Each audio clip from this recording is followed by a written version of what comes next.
Hey bros, it's T Money from Tokyo. So today we're going to talk about the top 5 signs that you're still a total Japanese Gaijin newbie.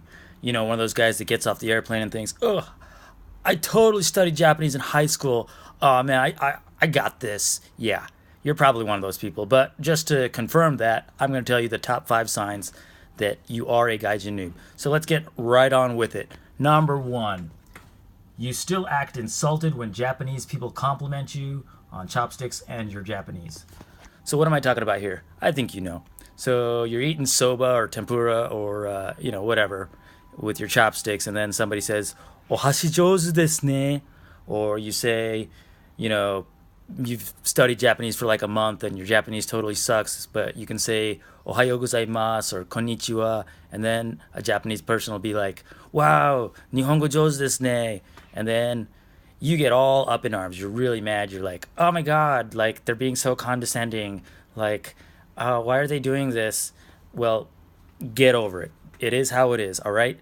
They're not bad people. They're not condescending. It's just the culture. They compliment you and they're just trying to be nice, okay? So it's not a big deal. Get over it. So that's number 1. Let's go on to number 2. Number 2. You still try to make Japanese friends as opposed to trying to just make friends. Look, it's just good life advice to just make friends with people that you share common interests with, you enjoy talking to.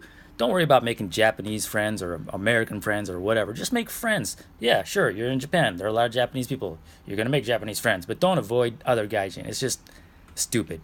All right, let's go on to number 3.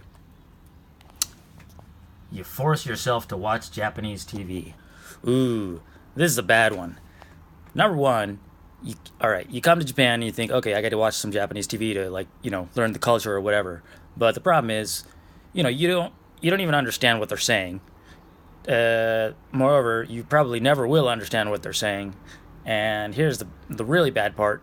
Even if you do understand what they're saying, it's just really terrible. I mean, pretty much all Japanese TV can be summed up into just walking around and eating food, or sitting in a studio eating food, or pretty much just eating food and saying "oishi." It's horrendous.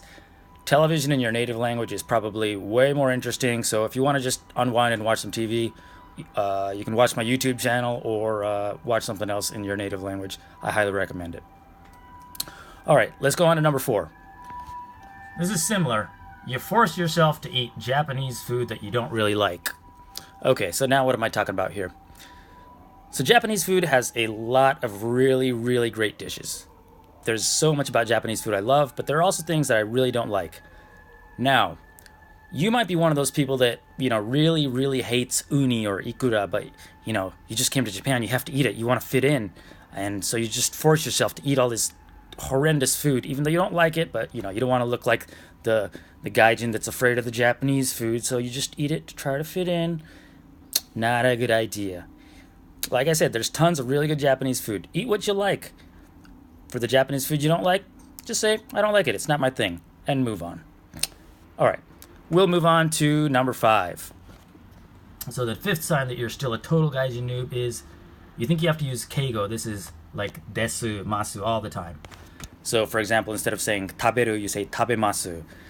Now, I get it. If you're just starting off learning Japanese, this is the first thing they teach you. They teach you to speak in polite form as opposed to plain form. But let's say you're beyond that phase. Let's say you can actually speak in non-polite form, the plain form.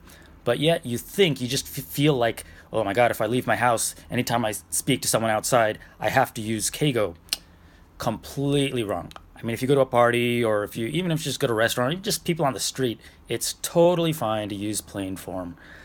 You got to know the situation. If you're meeting a customer and it's your first time meeting them, you're probably going to speak a little bit more politely than you are if you just go to a restaurant with your buddies and you meet some, Japanese people at the table next to you. But speaking in plain form to people is completely okay. So don't just use keigo all the time. It makes you sound stiff and unfriendly. All right, so there you have it. 5 signs that you are a total gaijin noob, which you probably are. But hey, I'll give you a bonus number 6. So bonus number 6, the 6th sign that you're a total gaijin noob.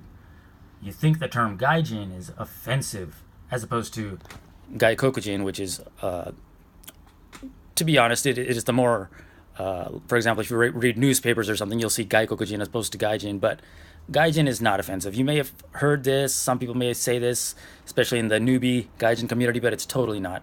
If you're out with friends or even not even friends, just the general public uses the word Gaijin, and it's totally not offensive, not a big deal. I use it. My buddies use it. My wife uses it. We all use it. It's not a big deal. So get over your Gaijin, Gaikokujin problem. All right, so there you have it.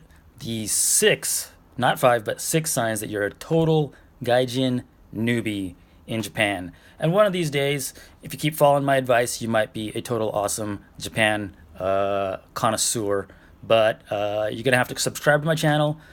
Keep on watching the videos. Let me know what you thought about today's contents. Comment, like, subscribe. We'll see you guys next time. Take it easy.